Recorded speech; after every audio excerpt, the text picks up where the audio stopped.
नमस्कार दोस्तों, मैं Ajay Chaudhary Pine Institute of Commerce में आप सबका स्वागत करता हूं। दोस्तों, आज हम पार्टनरशिप का सेकंड पार्ट स्टार्ट करने जा रहे हैं, रिकॉन्स्टिट्यूशन ऑफ पार्टनरशिप। इस पार्ट में admission of partners, retirement of partners, death of partners से रिलेटेड जो टॉपिक है वो कवर होंगे। But reconstitution of partnership discuss करने से पहले हमें एक और चीज़ डिस्कस करनी पड़ेगी और वो है गुडविल। क्योंकि गुडविल जो है ये पार्टनर्स के एडमिशन के टाइम, रिटायरमेंट के टाइम, डेथ के टाइम काफ़ी इंपॉर्टेंट रोल प्ले करती है। तो इसलिए सबसे पहले हम गुडविल को ही डिस्कस करेंगे और उसके बाद रिकॉन्स्टिट्यूशन ऑफ पार्टनरशिप पे आएंगे। तो इस सेशन में हम गुडविल के मीनिंग, उसके मेन फीचर्स और फैक्टर्स जो कि गुडविल के ऊपर अपना इम्पैक्ट डालते हैं उनको डिस्कस करने जा रहे हैं। तो आज का सेशन काफ़ी इंटरेस्टिंग रहने वाला है और मैं उम्मीद करता हूँ कि इसमें आपको सीखने के लिए काफ़ी कुछ मिलेगा। इसलिए अगर आज का लेसन आपको पसंद आए तो इसको शेयर और लाइक ज़रूर कीजिए और मेरे चैनल को सब्सक्राइब करना ना भूलिए अगर अभी तक आपने इसको सब्सक्राइब नहीं किया है। तो चलिए दोस्तों, स्टार्ट करते हैं आज का सेशन। तो अब हम बात कर लेते हैं गुडविल के मीनिंग की, कि गुडविल जो है वो हम किसे कहते हैं। अब देखो, हम गुडविल को डिफरेंट वे में एक्सप्लेन कर सकते हैं। हम ये भी कह सकते हैं कि किसी भी बिजनेस ऑर्गेनाइजेशन की जो मार्केट में रेपुटेशन है, कस्टमर के बीच में जो उसकी पहचान बनी है, सप्लायर्स के बीच में जो उसकी रेपुटेशन है, उस रेपुटेशन को हम बोलते हैं गुडविल। तो गुडविल जो है इसके बनने के कई कारण हो सकते हैं। ओनर का अच्छा बिहेवियर भी जो है रेपुटेशन बना सकता है बिजनेस ऑर्गेनाइजेशन की। अच्छी क्वालिटी है प्रोडक्ट की, उसकी वजह से भी रेपुटेशन बन सकती है। लोकेशन, बिजनेस ऑर्गेनाइजेशन की जो लोकेशन है उसकी वजह से भी रेपुटेशन बन सकती है। उनकी जो प्रॉफिट अर्निंग कैपेसिटी है उसकी वजह से भी रेपुटेशन बन सकती है। तो रेपुटेशन जो है वो किसी कारण से भी बन सकती है। तो जो भी बिजनेस ऑर्गेनाइजेशन की रेपुटेशन होती है, बिजनेस टेक्नोलॉजी में हम उसको बोलते हैं गुडविल। ठीक है। अब गुडविल का सबसे बड़ा बेनिफिट बिजनेस ऑर्गेनाइजेशन को क्या होता है। अब क्वेश्चन ये उठता है कि गुडविल का क्या फायदा होता है। अब देखो, किसी भी बिजनेस ऑर्गेनाइजेशन की गुडविल के कारण, रेपुटेशन के कारण उनके पास कस्टमर ज़्यादा आएंगे। अगर कस्टमर ज़्यादा होंगे तो सेल बढ़ेगी तो उसका सीधा इम्पैक्ट प्रॉफिट भी पड़ेगा। तो हम ये कह सकते हैं कि गुडविल की वजह से हम बाकियों के मुकाबले में ज़्यादा प्रॉफिट कमा सकते हैं। तो किसी भी बिजनेस ऑर्गेनाइजेशन को गुडविल का जो बेनिफिट होता है वो होता है प्रॉफिट, कि वो बाकियों के मुकाबले में ज़्यादा प्रॉफिट जो है वो अर्न कर सकती है। तो इसलिए हम यहाँ पे इस तरीके से इसको एक्सप्लेन कर सकते हैं कि गुडविल का मतलब हो गया कि कोई ऐसी चीज़ जो किसी बिजनेस ऑर्गेनाइजेशन को बाकियों के मुकाबले में ज़्यादा प्रॉफिट अर्न करने में हेल्प करती है। ठीक है। एक मैंने आपको बताया कि किसी भी बिजनेस ऑर्गेनाइजेशन की जो रेपुटेशन होगी मार्केट के अंदर, उस रेपुटेशन को हम बोलते हैं गुडविल। या हम इसको इस तरीके से भी ले सकते हैं कि गुडविल का मतलब कोई ऐसी चीज़ जो किसी बिजनेस ऑर्गेनाइजेशन को बाकियों के मुकाबले में ज़्यादा प्रॉफिट अर्न करने में हेल्प करती है विदाउट एक्स्ट्रा इन्वेस्टमेंट। ठीक है। या हम ये भी कह सकते हैं कि जो कंपनी की फ्यूचर की अर्निंग कैपेसिटी है, जो फ्यूचर अर्निंग्स है, उसकी प्रेजेंट वैल्यू को हम बोलते हैं गुडविल। ठीक है। अब इसका क्या मतलब हुआ, तो एक एग्जांपल के जरिए मैं एक्सप्लेन करता हूं कि कैसे हम यहाँ पे किसी कंपनी की या किसी फर्म की फ्यूचर की अर्निंग की प्रेजेंट वैल्यू को गुडविल बोलते हैं। अब मान लो यहाँ पे कोई मिस्टर ए है, ये अपना बिजनेस जो है वो सोल्ड कर रहा है। अब इसकी यहाँ पे जो टोटल एसेट्स हैं, इसकी जो टोटल एसेट्स हैं मान लो वो है 10 लाख। इसकी जो टोटल लाइबिलिटीज है, आउटसाइड लाइबिलिटीज, वो है 2 लाख लेस टोटल लाइबिलिटीज, ये आ गया 2 लाख। अगर हम एसेट में से लाइबिलिटी माइनस करें तो पीछे कितना बचेगा, 8 लाख। अब मिस्टर ए जो है ये अपना बिजनेस सोल्ड कर रहा है। अब ये कहता है देखो जी, मेरी जो टोटल एसेट्स है वो 10 लाख है और अगर कोई मेरा बिजनेस एक्वायर करेगा उसको 10 लाख की एसेट्स मिलेंगी, 2 लाख की उसमें से उसको लाइबिलिटी पे करनी पड़ जाएंगी। तो कुल मिला के यहाँ पे जो नेट बेनिफिट उसको होगा वो कितना होगा, 8 लाख का। तो अगर कोई मेरा बिजनेस परचेज करना चाहता है तो उसको यहाँ पे जो है मेरे को 15 लाख पे करना पड़ेगा। यानी कि इसने अपने बिजनेस की सेल प्राइस क्या रखी है, 15 लाख सेल प्राइस। अब आप कहोगे कि भाई मिस्टर ए के पास तो एसेट्स 10 लाख की है, 2 लाख की उसकी लाइबिलिटी है, तो टोटल जो भी इसका बिजनेस परचेज करेगा उसको 8 लाख का बेनिफिट मिलेगा। उसके बावजूद भी मिस्टर ए जो है वो 15 लाख मांग रहा है। तो 7 लाख यहाँ पे जो एक्स्ट्रा मांग रहा है वो किस चीज़ का मांग रहा है। इसका मतलब जो 7 लाख यहाँ पे मिस्टर ए डिमांड कर रहा है वो अपनी रेपुटेशन का मांग रहा है। ठीक है। अब मिस्टर ए को पता है कि उसकी मार्केट में अच्छी खासी रेपुटेशन है, जो भी इसके बिजनेस को एक्वायर करेगा उसको उसके नाम का बेनिफिट भी मिलेगा, उसकी रेपुटेशन का बेनिफिट भी मिलेगा।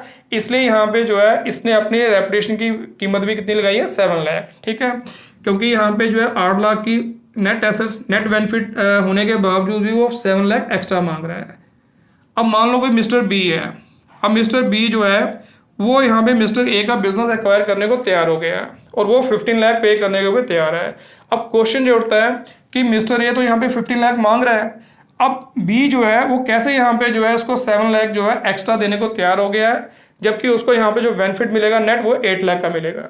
अब बी जो है उसने आंखें बंद करके यहाँ पे ये डील्स जो पक्की नहीं की होगी।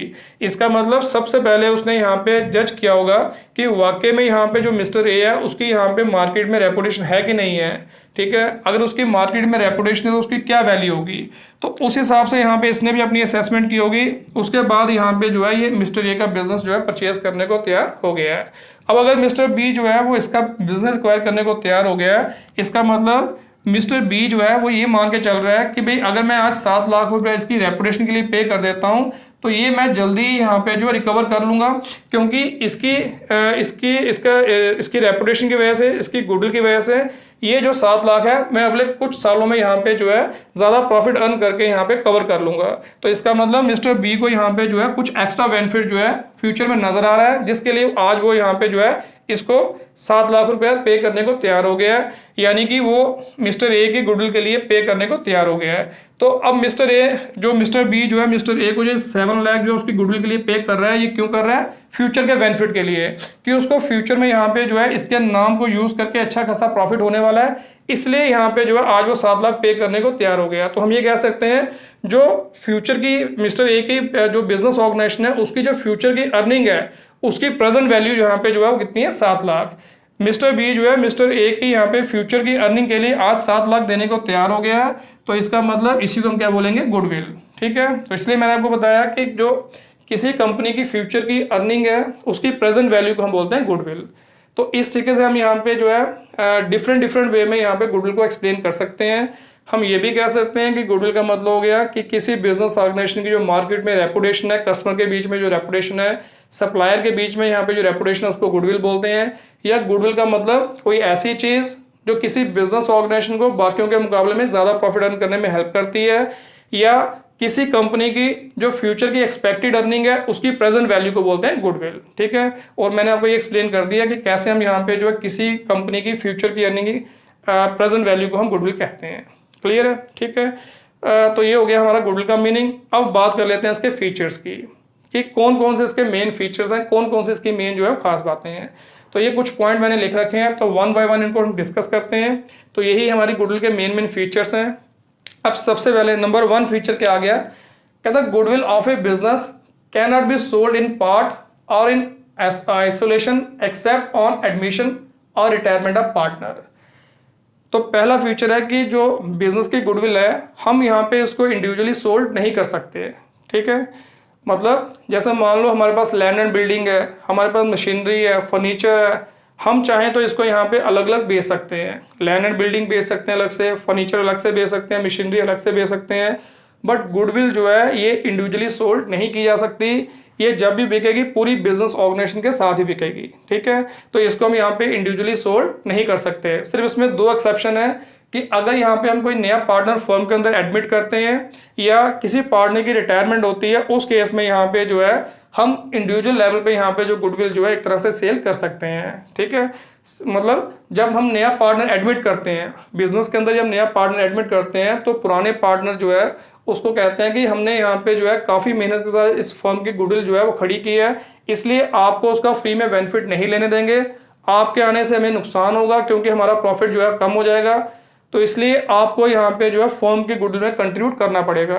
तो इसलिए जो नया पार्टनर है उसको यहाँ पे फर्म की गुडविल में कंट्रीब्यूट करना पड़ता है, यानी कि गुडविल के लिए उसको अलग से यहाँ पे जो है इन्वेस्टमेंट करनी पड़ती है। तो एक तरह से फर्म जो है अपनी गुडविल का पोर्शन जो है नए पार्टनर को बेच रही है, ठीक है। तो ऐसे रिटायरमेंट के टाइम अगर किसी पार्टनर की रिटायरमेंट होती है तो उसको यहाँ पे जो उसकी गुडविल का शेयर बनता है वो पे किया जाता है। तो ये 2 एक्सेप्शंस हैं, इनको छोड़ के हम कभी भी इंडिविजुअली यहाँ पे गुडविल को यहाँ पे किसी को सोल्ड नहीं कर सकते, ठीक है।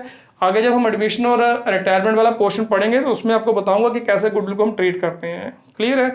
तो इसका पहला फीचर हो गया कि गुडविल जो है हम यहाँ पे इंडिविजुअली इसको हम यहाँ पे किसी को बेच नहीं सकते। ये जब भी बिकेगी ये पूरी बिजनेस ऑर्गेनाइजेशन के साथ ही बिकती है।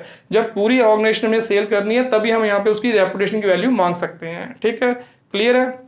नेक्स्ट, दूसरा फीचर इसका आ गया, कहता goodwill is valuable only if it is capable of transfer from one person to another. Goodwill की वैल्यू तभी होगी जब वो एक हाथ से दूसरे हाथ में ट्रांसफर की जा सकती हो। अगर वो पर्सन टू पर्सन ट्रांसफर हो सकती है तभी गुडविल की वैल्यू होती है अकाउंटिंग के अंदर, बिजनेस के अंदर। अगर वो एक हाथ से दूसरे हाथ में ट्रांसफर नहीं हो सकती तो उसकी यहाँ पे जो है बिजनेस पॉइंट ऑफ व्यू से या अकाउंटिंग पॉइंट ऑफ व्यू से कोई वैल्यू नहीं होती। फॉर एग्जाम्पल, मान लो यहाँ पे कोई प्रोफेशनल है, ठीक है, मान लो एक डॉक्टर है। अब डॉक्टर जो है उसकी रेपुटेशन जो है वो क्यों बनती है, उसकी अगर गुडविल होगी अपने पेशेंट के बीच में क्यों होगी? उसकी गुडविल जो है वो प्योरली उसके अपने जो फीचर्स हैं उसकी वजह से होगी कि अगर डॉक्टर क्वालिफाइड है, अगर डॉक्टर जो है एक्सपीरियंस्ड है, स्किल्ड है, तो इसकी वजह से यहाँ पे जो है उसकी यहाँ पे रेपुटेशन बनी होगी। कल को अगर मान लो वो डॉक्टर सॉरी अगर वो डॉक्टर नहीं रहता तो उसकी जो रेपुटेशन का बेनिफिट है वो उसके बेटे को नहीं मिलेगा जब तक उसका बेटा भी उतना ही क्वालिफाइड नहीं होगा। ठीक है, तो इसलिए हम कह सकते हैं कि एक प्रोफेशनल की जो गुडविल है वो दूसरे हाथ में ट्रांसफर नहीं हो सकती। एक अच्छा लॉयर होगा, एक अच्छा यहाँ पे चार्टर्ड अकाउंटेंट होगा, एक अच्छा डॉक्टर होगा, उनकी जो रेपुटेशन बनी होगी वो प्योरली उनके अपने फीचर्स के बेसिस पे बनी होगी और उसका पूरा का पूरा बेनिफिट उन्हीं को मिलेगा। कल को अगर वो नहीं रहते हैं तो उनकी जो गुडविल है आगे किसी फैमिली मेंबर को वो ट्रांसफर नहीं हो सकती या उसके फैमिली मेंबर जो है उस चीज का बेनिफिट नहीं ले सकते जब तक वो उतने ही कैपेबल ना हो। ठीक है, अगर वही डॉक्टर एक नर्सिंग होम में काम करता है, ठीक है, नर्सिंग होम को अपनी सर्विस देता है। अब नर्सिंग होम की अगर गुडविल बनी है तो वो खाली एक डॉक्टर की वजह से नहीं बनी होगी, इसका मतलब कई और फैक्टर्स भी होंगे जिसकी वजह से यहाँ पे जो है एक नर्सिंग होम की गुडविल जो है वो मार्केट में बनी होगी। लोगों में यहाँ पे मतलब लोगों को ये लगता होगा भी इस नर्सिंग होम की यहाँ पे रेपुटेशन है वो इसलिए अच्छी है क्योंकि यहाँ पे अच्छे डॉक्टर मिलते हैं। ठीक है, अच्छे डॉक्टर मतलब खाली एक काबिल डॉक्टर नहीं है, इसमें सारे अच्छे डॉक्टर ही मिलते हैं। यहाँ पे सर्विसेज जो है अच्छी प्रोवाइड की जाती है, पेशेंट की अच्छी तरह से केयर की जाती है और इनमें यहाँ पे चार्जेस भी कम से कम लिए जाते हैं। तो ये कई कारण हो सकते हैं किसी नर्सिंग होम की गुडविल को बनने में। इसलिए कल को अगर यहाँ पे नर्सिंग होम की ओनरशिप ट्रांसफर होती है, एक हाथ से दूसरे हाथ ट्रांसफर होती है, तो जिसके हाथ में ये ओनरशिप आएगी उसको उस नर्सिंग होम के नाम का पूरा बेनिफिट मिलेगा, उस नर्सिंग होम की गुडविल का पूरा बेनिफिट मिलेगा। तो इसका मतलब नर्सिंग होम की यहाँ पे जो गुडविल है वो किसी पर्टिकुलर पर्सन की वजह से नहीं बनी है, वो कई सारे फैक्टर्स को मिला के बनी है। इसलिए नर्सिंग होम की गुडविल जो है वो एक हाथ से दूसरे हाथ में ट्रांसफर हो सकती है, तो उसकी यहाँ पे जो है अकाउंटिंग पॉइंट ऑफ व्यू से यहाँ पे वैल्यू होगी। ठीक है, मैंने आपको एग्जांपल दी नर्सिंग होम की, ऐसे कोई भी बिजनेस ऑर्गेनाइजेशन ले लो या कोई भी यहाँ पे जो है ऑर्गेनाइजेशन ले लो, तो उसके यहाँ पे जो रेपुटेशन बनती है वो कई कारणों से बनती है, किसी एक स्पेसिफिक पर्सन से नहीं बनती। इसलिए उनकी गुडविल एक हाथ से दूसरा ट्रांसफर की जा सकती है, तो इसलिए अकाउंटिंग पॉइंट ऑफ व्यू से उनकी वैल्यू होगी।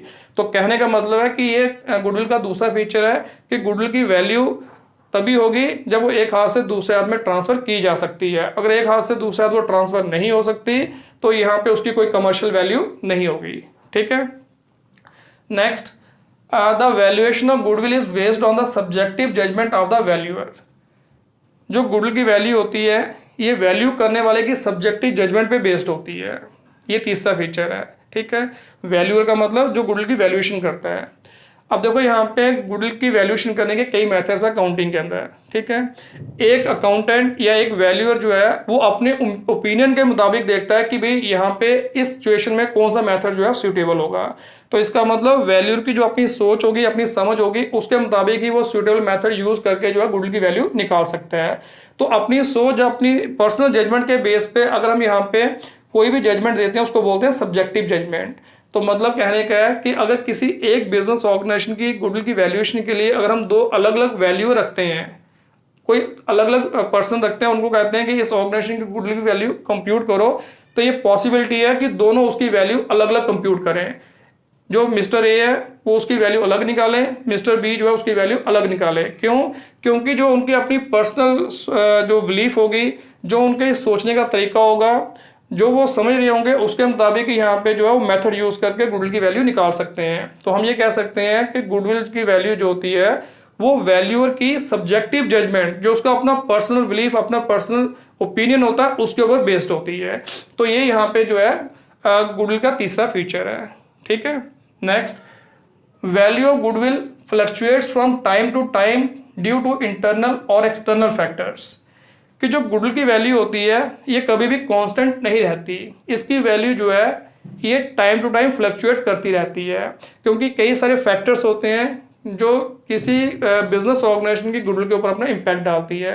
कुछ इंटरनल फैक्टर होंगे, कुछ एक्सटर्नल भी हो सकते हैं, यानी कुछ अंदरूनी फैक्टर्स भी इन्वॉल्व होते हैं इसमें, कुछ बाहर वाले भी फैक्टर्स इन्वॉल्व होते हैं, जिसके कारण यहाँ पे गुडविल की वैल्यू कभी भी स्टेबल नहीं रहती। उसमें हमेशा यहाँ पे जो है फ्लक्चुएशन होती रहती है, कभी गुडविल की वैल्यू बढ़ जाती है, कभी कम हो जाती है। फॉर एग्जाम्पल, जैसे जो प्रॉफिट है, बिजनेस ऑर्गेनाइजेशन का जो प्रॉफिट है ये काफ़ी हद तक किसी भी ऑर्गेनाइजेशन की गुडविल को बनाने में, बिगाड़ने में हेल्प करता है। अगर यहाँ पे प्रॉफिटेबिलिटी का ट्रेंड ऊपर है, अपवर्ड ट्रेंड है, यानी कि प्रॉफिट लगातार बढ़ता जा रहा है, तो जो बिजनेस ऑर्गेनाइजेशन की जो गुडविल है उसकी वैल्यू बढ़ती जाएगी। अगर प्रॉफिट लगातार कम होता जा रहा है तो गुडविल की वैल्यू भी कम होती जाएगी। ठीक है। ऐसे और भी कई सारे फैक्टर्स हैं। लोकेशन, आज यहाँ पे बिजनेस ऑर्गेनाइजेशन ऐसी जगह लोकेटेड है, यहाँ पे कस्टमर आसानी से उसको अप्रोच कर सकते हैं, सप्लायर आसानी से अपना माल उसको सप्लाई कर सकता है, तो उसकी रेपुटेशन है। कल मान लो वहां से वो लोकेशन शिफ्ट कर देता है, कहीं ऐसी जगह चला जाता है यहाँ पे आसानी से कस्टमर नहीं आ जा सकते, या सप्लायर को कभी दिक्कत होती है अपना माल सप्लाई करने के लिए, तो धीरे धीरे यहाँ पे उसकी गुडविल जो है वो डाइल्यूट होती जाएगी। तो मतलब गुडविल की वैल्यू जो होती है इसके ऊपर कई सारे फैक्टर्स अपना इम्पैक्ट डालते हैं। कुछ फैक्टर इंटरनल भी हो सकते हैं, बिजनेस ऑर्गेनाइजेशन के अंदर के भी हो सकते हैं, बाहर के भी हो सकते हैं, जैसे गवर्नमेंट की पॉलिसी चेंज हुई उसका इम्पैक्ट भी पड़ सकता है। तो इनके कारण यहाँ पे जो है गुडविल जो है कभी भी यहाँ पे उसकी वैल्यू स्टेबल नहीं रहती, उसमें हमेशा उतार चढ़ाव आता रहता है। तो ये भी यहाँ पे इसका एक मेन फीचर है। ठीक है। नेक्स्ट आ गया, goodwill is an intangible assets. Goodwill जो है ये हमारी इंटेंजिबल एसेट्स भी होती है। ठीक है। अब इंटेंजिबल एसेट्स कैसे हुई, पहले ये समझते हैं कि एसेट्स कैसे हुई।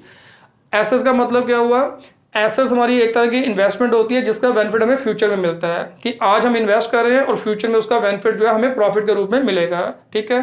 जैसे हम लैंड बिल्डिंग परचेज कर रहे हैं, फर्नीचर परचेज करते हैं, मशीनरी परचेज करते हैं बिजनेस के अंदर, क्यों करते हैं कि फ्यूचर में यूज़ करके अपनी बिजनेस एक्टिविटी करेंगे और प्रॉफिट कमाएंगे। तो इसका मतलब आज हम इन्वेस्टमेंट कर रहे हैं फ्यूचर के बेनिफिट के लिए, तो उसी को हम क्या बोलेंगे, एसेट्स। वो इन्वेस्टमेंट हमारी क्या होगी, एसेट्स। ठीक है। ऐसे अगर हमने यहाँ पे गुडविल किसी की परचेज की है, अगर हमने यहाँ पे किसी से गुडविल परचेज की है तो क्यों की है, कि भाई इसकी रेपुटेशन के बेसिस पे, इसकी गुडविल के बेसिस पे हम फ्यूचर में अच्छा खासा प्रॉफिट कमाएंगे, इसलिए हमने यहाँ पे जो गुडविल के अंदर इन्वेस्टमेंट कर रखी है वो हमारी क्या होगी, एसेट। अब क्योंकि गुडविल जो है हमें दिखाई नहीं देती, ना इसे हम टच कर सकते हैं, ना महसूस कर सकते हैं, तो इसको हम बोलते हैं इंटेंजिबल एसेट्स। क्लियर है। और एक बात का ध्यान रखना, अगर हमने गुडविल परचेज की होगी तो ही हमारी वो इंटेंजिबल एसेट होती है। अगर गुडविल हमने परचेज नहीं की है, हमारी गुडविल जो है वो अपने आप अराइज हुई है, हमारी यहाँ पे मेहनत के कारण 20, 25, 30 साल काम करने के बाद हमारी मार्केट में रेपुटेशन बनी है, हमने किसी से परचेज नहीं की है, तो उसको हम यहाँ पे जो है एज ए एसेट अपनी बुक में शो नहीं कर सकते। अकाउंटिंग स्टैंडर्ड 26 के मुताबिक आप गुडविल को तभी एसेट मान सकते हो जब आपने उसके लिए पेमेंट की होगी, जब आपने उसको परचेज किया होगा। तो याद रखना, गुडविल अगर हमने परचेज की है तो ही हमारी वो इंटेंजिबल एसेट होती है, अदरवाइज अगर वो हमारी यहाँ पे अपने आप अराइज हुई है तो यहाँ पे अकाउंटिंग टर्म्स में, यहाँ पे अकाउंटिंग पॉइंट ऑफ व्यू से यहाँ पे जो है फिलहाल उसकी कोई वैल्यू नहीं होती। ठीक है। क्लियर है। तो ये कुछ हमारे मेन फीचर्स हैं यहाँ पे गुडविल के। अब बात कर लेते हैं इसके फैक्टर्स की, भी कौन कौन से फैक्टर्स हैं जिनका इम्पैक्ट गुडविल के ऊपर पड़ता है, यानी कि गुडविल की वैल्यू पे किन किन फैक्टर्स का इम्पैक्ट पड़ता है, या किन किन फैक्टर्स के कारण गुडविल की वैल्यू जो है वो लगातार चेंज होती जाती है। तो ये कुछ पॉइंट्स हैं, अब वन बाय वन इनको हम डिस्कस कर लेते हैं। ये कुछ फैक्टर्स मैंने लिख रखे हैं, तो देख लेते हैं यहाँ पे कि इन फैक्टर्स का किस तरीके से यहाँ पे गुडविल की वैल्यू पे इम्पैक्ट पड़ता है। नंबर 1 इसमें आ गया लोकेशन। जो लोकेशन है, बिजनेस ऑर्गेनाइजेशन की जो लोकेशन होती है ये काफ़ी हद तक किसी भी बिजनेस ऑर्गेनाइजेशन की गुडविल को बनाने या बिगाड़ने का काम करती है। ठीक है। अगर बिजनेस जो है किसी ऐसी जगह लोकेटेड होगा, यहाँ पे कस्टमर आसानी से अप्रोच कर सकता है, सप्लायर आसानी से प्रोडक्ट सप्लाई कर सकता है, तो उस बिजनेस ऑर्गेनाइजेशन की जो रेपुटेशन है वो बढ़ती जाएगी, उसकी गुडविल जो है बढ़ती जाएगी। बट अगर लोकेशन सही नहीं है, जितना मर्जी अच्छा प्रोडक्ट वो सोल्ड कर ले, अगर लोकेशन जो है वो सही नहीं है, कस्टमर आसानी से वहाँ पे अप्रोच नहीं कर सकता, या सप्लायर अपना प्रोडक्ट आसानी से सप्लाई नहीं कर सकता, उसके कारण यहाँ पे उसकी गुडविल पे इम्पैक्ट पड़ेगा, उस बिजनेस ऑर्गेनाइजेशन की गुडविल जो है वो लगातार गिरती जाएगी। फॉर एग्जाम्पल मान लो यहाँ पे आपने सिटी के अंदर यहाँ पे कोई शॉप लेनी है रेंट पे, ठीक है। सिटी के अंदर अगर शॉप आपने रेंट पे लेनी है तो लैंडलॉर्ड आपको कहेगा ठीक है जी, आपने ये रेंट पे ये शॉप लेनी है, आपको 5000 पर मंथ रेंट पे करना पड़ेगा, बट आपको एडवांस में यहाँ पे जो है 2 करोड़ 3 करोड़ भी पे करना पड़ेगा। अगर वही शॉप उसी साइज़ की अगर हमने मान लो सिटी से बाहर लेनी है, ठीक है, बाहर की किसी लोकेलिटी में लेनी है, मान लो गांव में लेनी है, तो वहाँ पे हमें बोला जाएगा हाँ जी आप शॉप ले सकते हो, आपको 500 पर मंथ जो है रेंट पे करना पड़ेगा और कुछ नहीं देना पड़ेगा, या अगर देना है तो आपको ₹1,00,000 देना पड़ेगा स्टार्टिंग में। अब आप कहोगे कि भाई सिटी के अंदर वही शॉप लेनी है तो उसके लिए हमें 2 करोड़ 3 करोड़ अलग से पे करना है, और उसके बावजूद भी दुकान हमारी नहीं होगी, वो किराए पे रहेगी, और वही शॉप अगर हमने सिटी से बाहर लेनी है, किसी दूर की लोकेलिटी में लेनी है, गांव में लेनी है, तो वहाँ पे रेंट भी कम है और देना भी कुछ नहीं पड़ेगा, अगर देना भी पड़ेगा तो काफ़ी कम देना पड़ेगा। अब ये डिफरेंस जो है ये क्यों है? अब देखो यहाँ पे जो सिटी का लैंडलॉर्ड है वो 2 करोड़ या 3 करोड़ मांग रहा है, वो दुकान बेचने का नहीं मांग रहा है। उसकी दुकान जिस मार्केट के अंदर सिचुएटेड है वो उस मार्केट की गुडविल की वैल्यू मांग रहा है, ठीक है, जिसे हम आम भाषा में बोलते हैं पगड़ी, ठीक है। पगड़ी को हम यहाँ पे रेपुटेशन के साथ जोड़ के देखते हैं, ठीक है। कहते हैं ना कि दुकानदार अगर हमने दुकान किराए पे लेनी है तो हमें इतनी पगड़ी देनी पड़ेगी, तो पगड़ी का मतलब गुडविल ही होता है कि वो जो लैंडलॉर्ड है वो यहाँ पे दुकान की कीमत नहीं मांग रहा, दुकान जिस मार्केट के अंदर है वो उस मार्केट की रेपुटेशन की वैल्यू मांग रहा है, क्योंकि लैंडलॉर्ड को पता है कि सिटी के सेंटर में ये शॉप है, यहाँ पे कस्टमर हर तरफ से आता है, सिटी का कस्टमर भी आता है, हर लोकेलिटी का कस्टमर आता है, गांव से भी आता है, दूसरी स्टेट के लोग भी इसमें आते हैं, तो यहाँ पे जो है काफ़ी सेल होती है। जबकि गांव में या दूर लोकेलिटी में उस लोकेलिटी के आसपास के लोग ही वहाँ पे आएंगे, सिटी के लोग उस लोकेलिटी में नहीं जाएंगे, जबकि उस लोकेलिटी के लोग जो है सिटी में आके यहाँ पे जो है शॉपिंग करते हैं। तो अपने अल्टीमेटली यहाँ पे जो सिटी के अंदर मार्केट है उनकी यहाँ पे काफ़ी गुडविल है, काफ़ी रेपुटेशन है, तो इसका मतलब लोकेशन की वजह से भी यहाँ पे जो है किसी बिजनेस ऑर्गेनाइजेशन की गुडविल बनती या बिगड़ती है। क्लियर है? ठीक है। दूसरी एग्जांपल आप ये भी ले सकते हो कि जो हमारे एक्सपोर्ट इंपोर्ट यूनिट्स हैं, एक्सपोर्ट इंपोर्ट कंपनी वो ज़्यादा कहाँ लोकेटेड है? यहाँ पे फॉरेन कंट्रीज़ का यहाँ पे आसानी से ट्रेडिंग की जा सकती हो, ठीक है, जैसे गुजरात हो गया, महाराष्ट्र हो गया, ठीक है, या चेन्नई हो गया, तो ऐसी जगह यहाँ पे हमारे इंपोर्ट एक्सपोर्ट यूनिट ज़्यादा लोकेटेड है, क्योंकि वहाँ पे आसानी से दूसरी कंट्रीज़ के साथ ट्रेड किया जा सकता है, वहाँ पे पोर्ट भी है, वहाँ पे इंटरनेशनल एयरपोर्ट्स भी हैं, आसानी से यहाँ पे जो है आ जा सकता है, तो इसलिए यहाँ पे वो कोई दिक्कत नहीं है, तो वहीं पे ज़्यादा जो है इंपोर्ट एक्सपोर्ट का काम किया जाता है। तो मतलब कहने का है कि लोकेशन जो है ये काफ़ी हद तक किसी भी बिजनेस ऑर्गेनाइजेशन की गुडविल को बनाती है या बिगाड़ती है। तो पहला फैक्टर जो गुडविल की वैल्यू के लिए रिस्पॉन्सिबल है वो है लोकेशन, ठीक है। नेक्स्ट हो गया दूसरा, नेचर ऑफ बिजनेस। बिजनेस की जो नेचर होगी उसकी वजह से भी यहाँ पे गुडविल किसी भी फर्म की या बिजनेस ऑर्गेनाइजेशन की गुडविल जो है बनती है या बिगड़ती है। अगर हम यहाँ पे जो है किसी ऐसे प्रोडक्ट में डील करते हैं जो कि रूटीन लाइफ में यहाँ पे लोगों की नेसेसिटी है, ठीक है, रूटीन लाइफ में उस प्रोडक्ट को यूज़ किया जाता है, तो उस केस में यहाँ पे जो है उसके प्रॉफिट में इतनी फ्लक्चुएशन नहीं होगी, क्योंकि वो गुड्स जो है वो प्रोडक्ट जो है आम लोगों के लिए ज़रूरी है, तो पूरा साल उसकी सेल जो होगी वो स्टेबल होगी, उसमें अंदर जो प्रॉफिटेबिलिटी होगी या मार्जिन होगा वो स्टेबल होगा। बट अगर हम किसी ऐसे प्रोडक्ट में डील करते हैं जो सीजनल है, दिवाली आई क्रैकर्स बेच लिए, होली आई कलर बेच लिए, राखी आई काइट्स बेच ली, तो ये सीजनल काम है। तो सीजनल काम में यहाँ पे काफ़ी फ्लक्चुएशन होती है, अगर सीज़न अच्छा लगता है प्रॉफिट अच्छा होगा, अगर सीज़न अच्छा नहीं लगेगा तो प्रॉफिट बिल्कुल लो होगा। ऐसे अगर हम यहाँ पे ट्रेंड के मुताबिक कोई प्रोडक्ट बेचते हैं तो ऐसे यहाँ पे जो बिजनेस होंगे इसमें यहाँ पे प्रॉफिटेबिलिटी जो है काफ़ी फ्लक्चुएट करती है। अगर प्रॉफिट अच्छा होगा तो हमारी गुडविल बढ़ जाएगी, प्रॉफिट अगर डाउन होगा तो गुडविल कम हो जाएगी। तो इसका मतलब हमारे यहाँ पे जो बिजनेस का नेचर है वो भी यहाँ पे काफ़ी हद तक यहाँ पे गुडविल की वैल्यू को डिसाइड करता है, ठीक है। अगर हमारे बिजनेस के अंदर स्टेबिलिटी होगी, प्रॉफिट जो होगा वो स्टेबल होगा, हमारी यहाँ पे जो रेपुटेशन होगी वो भी स्टेबल होगी, इवन कि उसमें यहाँ पे बढ़ोतरी होती जाएगी। बट अगर स्टेबिलिटी नहीं है, फ्लक्चुएशन है, तो उसका इम्पैक्ट हमारी गुडविल पे भी पड़ता है। तो नेचर ऑफ बिजनेस भी जो है हमारी यहाँ पे किसी भी बिजनेस ऑर्गेनाइजेशन की गुडविल को बनाने या बिगाड़ने का काम कर सकता है, ठीक है। नंबर 3 आ गया possession of patents, copyrights and trademarks. अगर किसी बिजनेस ऑर्गेनाइजेशन के पास पेटेंट्स होगा, कॉपीराइट्स है या ट्रेडमार्क्स हैं, इसकी वजह से भी उसकी गुडविल की वैल्यू पे इम्पैक्ट पड़ता है। ठीक है, पहले तो ये समझने की ज़रूरत है कि ये पेटेंट्स, कॉपीराइट या ट्रेडमार्क्स क्या हैं। वैसे ऑलरेडी हम इनको स्टार्टिंग के लेक्चर्स में डिस्कस कर चुके हैं, फिर भी आपको मैं यहाँ पे एक ओवरव्यू दे दूँ इनके बारे में। पेटेंट्स का मतलब हो गया कि किसी भी इन्वेंशन के ऊपर या किसी भी इन्वेंशन को यूज़ करने का जो एक्सक्लूसिव राइट होता है किसी के पास, उसको हम बोलते हैं पेटेंट्स। ठीक है, हमने खुद कोई चीज़ इन्वेंट की है, उसको अपने नाम से रजिस्टर्ड करवा लिया कि हमारे बिना कोई दूसरा इसको यूज़ ना कर सके, अगर करे तो इलीगल है। या हमने किसी दूसरे की इन्वेंशन को यूज़ करने का राइट एक्वायर कर लिया, तो उसको हम क्या बोलेंगे, पेटेंट्स। ऐसे ही अगर कोई लिटरेचर है, कोई बुक लिखी है, नॉवल लिखा है, कोई स्टोरी लिखी है, तो अगर उसके ऊपर हमारा एक्सक्लूसिव राइट है कि भाई इसके हमारे अलावा कोई दूसरा इसको पब्लिश नहीं कर सकता, या तो हमने वो बुक खुद लिखी होगी तो उसको अपने नाम से रजिस्टर्ड करवाया होगा, या हमने ये राइट किसी दूसरे से परचेज किया है, एक्वायर किया है, तो उसको हम क्या बोलेंगे, कॉपीराइट्स।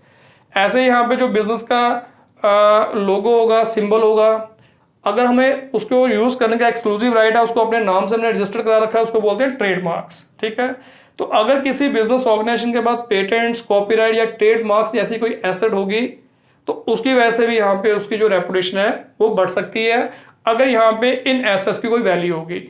ठीक है, फॉर एग्जाम्पल जैसे फार्मास्यूटिकल कंपनीज हैं, मान लो कोई फार्मास्यूटिकल कंपनी है, बिल्कुल नई है, उसको कोई नहीं जानता।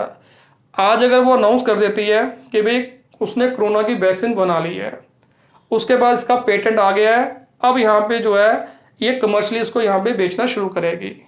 आप खुद सोचो कि अगर यहाँ पे कोई फार्मास्यूटिकल कंपनी जिसका पहले कोई नाम नहीं है, अगर आज वो यहाँ पे अनाउंस कर देती है कोरोना के वैक्सीन के बारे में, तो रातों रात ही यहाँ पे जो है पूरे वर्ल्ड में यहाँ पे जो है लोग उसको जानने लगेंगे, क्योंकि कोरोना के वैक्सीन की आज सबसे ज़्यादा ज़रूरत है। अगर कोई कंपनी इसको लेके आती है तो अपने आप ही यहाँ पे जो है उसकी मार्केट में यहाँ पे जो है अच्छी खासी रेपुटेशन बन जाएगी। ठीक है, तो इसका मतलब अगर उसके पास कोई ऐसी उसने मेडिसिन इन्वेंट कर ली है जिसका एक्सक्लूसिव राइट उसके पास है, उसके बाद पेटेंट्स हैं, तो काफ़ी हद तक यहाँ पे जो है उसकी गुडविल जो है इसके कारण बन जाएगी। तो कहने का मतलब है यहाँ पे कि ये जो हमारे पेटेंट्स, कॉपीराइट्स या ट्रेडमार्क्स अगर यहाँ पे किसी बिजनेस ऑर्गेनाइजेशन के पास होगा और अगर यहाँ पे उसकी कोई वैल्यू होगी, तो उसका सीधा इम्पैक्ट यहाँ पे उस बिजनेस ऑर्गेनाइजेशन की गुडविल पे पड़ता है। लोग उस बिजनेस ऑर्गेनाइजेशन के साथ जुड़ने को तैयार होंगे। ठीक है, इन्वेस्टर जो है उनमें इन्वेस्ट करने को रेडी हो जाएगा, कस्टमर जो है उनका वो प्रोडक्ट परचेज करने को तैयार हो जाएगा अगर वो सेटिस्फाई हैं। तो इस तरीके से यहाँ पे जो है उनकी अपने आप जो रेपुटेशन है वो बढ़ती आएगी, गुडविल जो है बढ़ती आएगी। तो ये भी यहाँ पे जो एक फैक्टर है। इसके अलावा क्वालिटी ऑफ प्रोडक्ट, अगर प्रोडक्ट की क्वालिटी अच्छी होगी, ब्रांडेड प्रोडक्ट है, स्टैंडर्डाइज प्रोडक्ट है, तो उसकी भी यहाँ पे जो है उस बिजनेस ऑर्गेनाइजेशन की भी यहाँ पे कंज्यूमर के बीच में एक अच्छी खासी पहचान बन जाती है। और एक बार अगर वो कस्टमर के बीच में अपना ट्रस्ट बना लेता है, तो उसका यहाँ पे फ़ायदा जो है उसको आगे फ्यूचर में मिलेगा, उसकी यहाँ पे जो रेपुटेशन है उसकी वैल्यू जो है वो बढ़ती जाएगी। तो अच्छी क्वालिटी का प्रोडक्ट बेचना भी यहाँ पे जो है गुडविल की वैल्यू को इंक्रीज करने का एक फैक्टर है। इसके अलावा एफिशिएंट एंड स्किल्ड मैनेजमेंट, अगर यहाँ पे किसी बिजनेस ऑर्गेनाइजेशन की जो मैनेजमेंट है वो एफिशिएंट है, स्किल्ड है, एम्प्लॉयज़ जो है वो अच्छा बिहेवियर रखते हैं कस्टमर के लिए, उनको पता है कस्टमर की क्या रिक्वायरमेंट है, उसको कैसे पूरा करना है, तो इनकी वजह से भी यहाँ पे जो है किसी ऑर्गेनाइजेशन की जो गुडविल जो है वो बनती है, बिगड़ सकती है। अगर किसी का बिहेवियर अच्छा नहीं है, मैनेजमेंट स्किल्ड नहीं है, पता ही नहीं है कस्टमर की क्या रिक्वायरमेंट है, उनको कैसे पूरा करना है, कस्टमर के साथ आए दिन यहाँ पे अगर वो लड़ाई झगड़े करते हैं, तो उनकी रेपुटेशन जो है दिन ब दिन डाउन होती जाएगी। पर अगर मैनेजमेंट स्किल्ड है, एम्प्लॉयज़ सारे स्किल्ड हैं, अच्छा बिहेवियर रखते हैं, एफिशिएंट हैं, तो उनकी जो गुडविल है वो बढ़ती जाएगी। तो ये भी एक फैक्टर है जो किसी भी कंपनी की गुडविल को बनाने या बिगाड़ने में रिस्पॉन्सिबल हो सकता है। ठीक है, नेक्स्ट आ गया मोनोपोलाइज बिजनेस।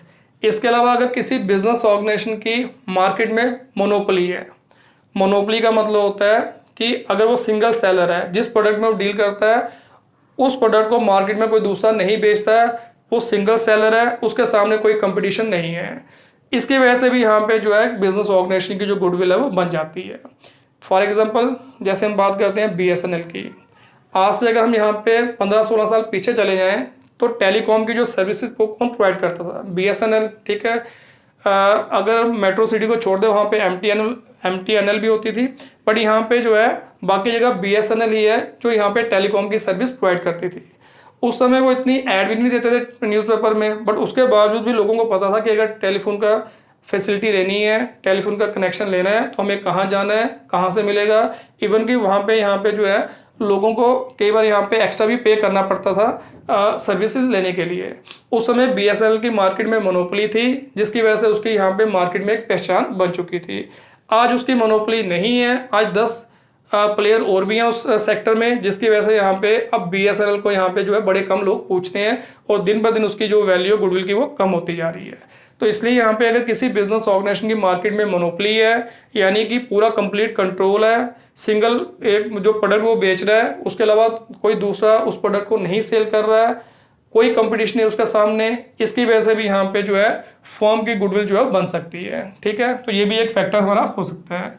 इसके अलावा प्रॉफिट का ट्रेंड, अगर किसी बिजनेस ऑर्गेनाइजेशन की प्रॉफिटेबिलिटी जो है बढ़ रही है, प्रॉफिट का जो ट्रेंड है वो अपवर्ड है, प्रॉफिट लगातार ईयर टू ईयर जो है वो इंक्रीज हो रहा है, उसकी वजह से भी यहाँ पे जो है फर्म की रेपुटेशन बन जाती है, बिजनेस ऑर्गेनाइजेशन की जो है रेपुटेशन अच्छी खासी बन जाती है। और अगर प्रॉफिट जो है वो नीचे जा रहा है, डे बाय डे प्रॉफिट नीचे जा रहा है, तो उसकी वजह से यहाँ पे गुडविल के ऊपर भी उसका इम्पैक्ट पड़ता है, गुडविल भी उसकी यहाँ पे जो उसी तरीके से कम होती जाती है। तो जो प्रॉफिट में ट्रेंड्स हैं उसकी वजह से भी यहाँ पे किसी फर्म की गुडविल बन सकती है या बिगड़ सकती है। ठीक है, नेक्स्ट आ गया कैपिटल रिक्वायर्ड। इसके अलावा जो कैपिटल इन्वेस्ट की जाती है बिजनेस ऑर्गेनाइजेशन के अंदर, वो भी काफ़ी हद तक किसी फर्म की गुडविल को बनाने में या बिगाड़ने में काम करती है। अगर किसी ऑर्गेनाइजेशन के अंदर कम इन्वेस्टमेंट करके, कम कैपिटल कंट्रीब्यूट करके ज़्यादा प्रॉफिट अर्न किया जा सकता है, तो उसकी जो रेपुटेशन होगी, उसकी जो गुडविल होगी वो बढ़ जाएगी। बट अगर किसी ऑर्गेनाइजेशन में ज़्यादा कैपिटल इन्वेस्ट करनी पड़े और प्रॉफिट जो है बिल्कुल कम आए, उस केस में उस फर्म की जो गुडविल है वो गिरती जाएगी। तो इसका मतलब कैपिटल जो रिक्वायरमेंट है किसी ऑर्गेनाइजेशन की, वो भी यहाँ पे काफ़ी हद तक उसकी गुडविल की वैल्यू पे अपना इम्पैक्ट डालती है। ठीक है, कैपिटल की ज़रूरत कम होगी और रिटर्न ज़्यादा आएगा तो गुडविल उसकी अच्छी होगी। अगर कैपिटल की ज़रूरत ज़्यादा होगी, रिटर्न कम होगा, तो उसकी गुडविल जो होगी वो लो होगी। ठीक है, तो मतलब उसकी गुडविल लो होती जाएगी। इसके अलावा पोजेशन ऑफ एक्सेप्शनल कॉन्ट्रैक्ट्स, अगर किसी बिजनेस ऑर्गेनाइजेशन के पास कोई एक्सेप्शनल कॉन्ट्रैक्ट्स होंगे, उसकी वजह से भी यहाँ पे जो है गुडविल के ऊपर उसका इम्पैक्ट आता है। एक्सेप्शनल कॉन्ट्रैक्ट्स का मतलब होता है कोई ऐसा कॉन्ट्रैक्ट जो आमतौर पे लोगों को आसानी से नहीं मिलते हैं। ठीक है, जैसे मान लो कोई कंपनी है, वो गवर्नमेंट सप्लायर है। अब गवर्नमेंट सप्लायर है तो लोगों के बीच में क्या इम्पैक्ट जाता है, यार ये गवर्नमेंट को प्रोडक्ट सप्लाई करती है तो काफ़ी बड़ी कंपनी होगी और क्वालिटी भी खास ध्यान रखती होगी, क्योंकि गवर्नमेंट जो है वो स्टैंडर्ड सेट करती है, उसके मुताबिक यहाँ पे जो है प्रोडक्ट परचेज करती है। तो लोगों के दिमाग में यही होगा कि भाई ये गवर्नमेंट सप्लायर है तो अच्छी कंपनी होगी, बड़ी कंपनी होगी और अच्छा प्रोडक्ट जो है ये गवर्नमेंट को देती है, तो क्यों ना यहाँ पे इसके प्रोडक्ट को यहाँ पे जो है वो चेक किया जाए। तो एक्सेप्शनल कॉन्ट्रैक्ट अगर किसी के पास होंगे, उसकी वजह से भी यहाँ पे जो है उसकी मार्केट में रेपुटेशन बन जाती है। ये तो मैंने आपको एक एग्जांपल दी।